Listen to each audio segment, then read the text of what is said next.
Hi friends, இன்னைக்கு நம்ம வந்த இடம் தான் பொன்முடி. பொன்முடின்னு சொல்லக்கூடியது கேரளாவில் இருக்கிற ஒரு சின்ன ஊட்டின்னு சொல்லலாம். இது வந்து கன்னியாகுமரி மாவட்டத்துக்கும் திருநெல்வேலி மாவட்டத்திற்கும் உள்ளவங்களுக்கு அருகாமையில் இருக்கிற ஒரு சின்ன ஊட்டி. நாங்கள் போனதுலேயே வாழ்க்கையிலே அனுபவமான ஒரு ட்ரிப்பு தான் இந்த பொன்முடி. ஏன்னா இங்கே 22 ஹேர்பின் இருக்குது. ஆனால் 17 ஹேர்பின்லேருந்து பயங்கர டிராஃபிக்னா பயங்கர டிராஃபிக் சொல்ல முடியல.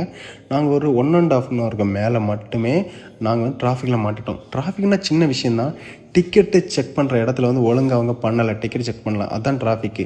ஆனால் பக்கத்தில் நிறைய வண்டியில் குழந்தைங்கள இருந்தாங்க, டாட்டா கடிச்சிருச்சாங்க, நாங்களும் என்ஜாய் பண்ணோம். ஆனால் கிளைமேட்டு நல்லா இருந்தனால எங்களுக்கு போராக இருக்கலை. ஏன்னா நல்லா கூலிங்காக இருந்துச்சு. அது மட்டும் இல்லாமல் மழையோட சார் லைட்டாக இருந்துச்சு. ஸோ அதனால் வந்து போர்னு அடிக்காமல் அப்படியே வண்டியில் பேசி டைம் போச்சு. அதுக்கப்புறம் ஒரு வழியாக வந்து பொன்முடி வந்தோங்க.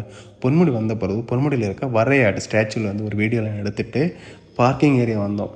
நாங்கள் வண்டி வந்து பார்க்கிங் ஏரியாவில் நிறுத்தவே இல்லை. ஏன்னா கீழே தான் நிறுத்திருக்கோம். ஏன்னா அவ்வளவு கூட்டம், பயங்கர கூட்டமாக இருந்துச்சு. ஏன்னா வண்டி நிறுத்த இடமே இல்லை. அதுக்கப்புறம் வந்து ஹில் ஸ்டேஷனுக்கு நாங்கள் மேலே போனோம்.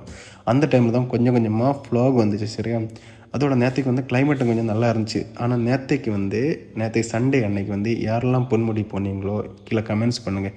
வீடியோ பிடிச்சிருந்தா லைக் பண்ணுங்கள்.